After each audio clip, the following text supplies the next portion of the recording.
Welcome everyone back to a playoff series preview for the second round. We have our first one of these right now. So the second round starts today, the day after the first round, and we're going to start it off with the first game of the night, Florida and Toronto. Before I continue this video, let me go change what I'm wearing real quick. I don't know about you, but I think this is much better. Got my Florida Panthers home jersey, and who's on the back of it? Well, he's gone now, but Huberdeau, if you can read that entire name on there. And move my chair a little bit, I'm out of the frame. And so, Toronto and Florida meeting in the second round. Not many people expected this. Toronto, the number 2 team in the Atlantic, coming in, and Florida, the 8th seed wildcard 2 team. To get here, Toronto clinched their demons against the Tampa Bay Lightning, defeating them in 6 games. Are unable to quench their demons against Boston. However, they do get to play Florida, who beat Boston for them in 7 games, coming back from 3 games to 1 down against the top team in the NHL and the greatest regular season team we have ever seen. And factors coming into the series, for Toronto, the curse has been lifted, and they have plenty of depth. Unlike Florida, Florida's depth is severely lacking, I will say. Eric Staal can only take you so much. He is 39 or something like that now. He's getting older. You got guys like Zach Dolphy, Nick Cousins, guys you wouldn't normally have, I'd say, in a lineup like this, but with the cap situation there, that's what's got to happen. For Florida, I couldn't really think of any factors. Both teams have potent offenses, decent enough defense, and I probably put defense a little more on the Toronto side, actually. Let me just write that down real quick. Defense. But the goaltending for both of these teams has been good through the first round. I'd say it leans towards Toronto, but once Bobrovsky came in, it kind of settled down a bit. Meetings this year, these teams met 4 times this year since they are in the same division. On January 17th, 2023, in Toronto, Toronto defeated the Panthers 5-4 in overtime. On March 23rd, 2023, Toronto wins 6-2 in Florida. Then for March 29th, 2023, in Toronto, Florida wins 3-2 in overtime. And then on April 10th, 2023, in Florida, that was weird, Toronto wins 2-1 in overtime. So Toronto takes 3 out of the 4 games. However, 3 of those games went to overtime, so it was pretty close. And only 1 game was not decided by 1 goal, and that was the 6-2 Toronto win. Point getters throughout these first 2 rounds, we'll get a whole bunch in the top 50. We have 6 for Florida, 6 for Toronto. Marner, 2 goals, 9 assists, 11 points, starting with Toronto. 5 goals, 4 assists, 9 points for Matthews. Riley has 3 goals, 5 assists, 8 points. Tavares, 4 goals, 3 assists, 7 points. O'Reilly, 2 goals, 5 assists, 7 points. Nylander, 2 goals, 5 assists, 7 points.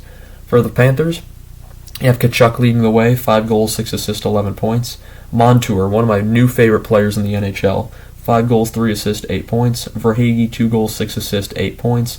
Barkov, 1 goal, 5 assists, 6 points. Reinhart, 4 goals, 1 assist, 5 points. And Sam Bennett, 3 goals, 2 assists, 5 points.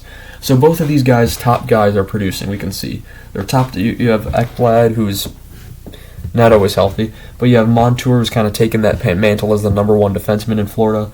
And you have Tkachuk, Verhaeghe, Barkov, Reinhart, Bennett. Those are your top 5 guys on offense, arguably. And Duclair, who's not been as potent, but if he's still coming up, he's still recovering from an injury, which he's back now, but he still has to get back into it. In Toronto, you got your big 5 plus O'Reilly, who's could argue make it the big 6, and kind of push Bunting out of that spot. But you know what? That's fine. Now let's look at some goaltending. Samsonov, 4-2 with a .926 save percentage. He was stellar against Tampa Bay. And then against Boston, Lyon is for the first 3 games. He goes 1-2 with a .902 save percentage. Bobrovsky comes in. He goes 3-1, however, with an .891 save percentage. Playoff Bobrovsky, however, just is able to get it done. There's a reason he's won 2 Vezina trophies, and he's now taken out 2 of the 2 greatest teams in my lifetime in the playoffs. Both teams with 60 wins in my lifetime. 2019 Lightning with Columbus, and then the 2023 Bruins with Florida. So, justifying his contract, I'd say. Not winning a Vezina, though, that does put a damper on it. But, yeah, who do I think is going to win this series? I think it's going to be a very good series. I think people are underrating how good of a series this could possibly be. You have 2 run and gun. Now, I wouldn't say Toronto's run and gun, but 2 teams that can score, 2 teams that push for offense, 2 teams that have had good goaltending in the playoffs. This could be an excellent series for us. Who do I think is going to win? I think Florida has a good chance here at winning this series. And people are going to say, oh, it's the Toronto bias. He doesn't like Toronto. True, I don't like Toronto. But that's not the point here. Point is, Toronto absolutely could win this series, 100%. Toronto is a better team than Florida all around, and they have the star power to back it up and all the depth. Not to mention, they had the momentum from lifting their curse of 19 years, in which Florida ended their curse of 26 years last year. However, Florida, I feel like, has the possibility to beat Toronto here, because it's just a feeling I have. It's just one of those, like, you get a feeling and it's you feel like it's a possible thing, and I think it's a perfect matchup for Florida. I feel like Toronto was an easier matchup for Florida than Boston was, and if they played Tampa, absolutely, Tampa would probably be the worst matchup for them. But against Toronto, I think it's their best chance here of the teams that were in the Atlantic in the playoffs, and I think they might be able to take advantage of it. Toronto still absolutely could win, but I think I'm going to take Florida in the series. I think the underdog is going to pull out another win, and we'll see. We'll see. I am by no means predicting anything anymore. I didn't have Florida winning in the first round, but after seeing what they did against Boston, there is a possibility here that this momentum can let it ride out. But we'll see in Game 1 tonight who will take Game 1 of the series in Toronto.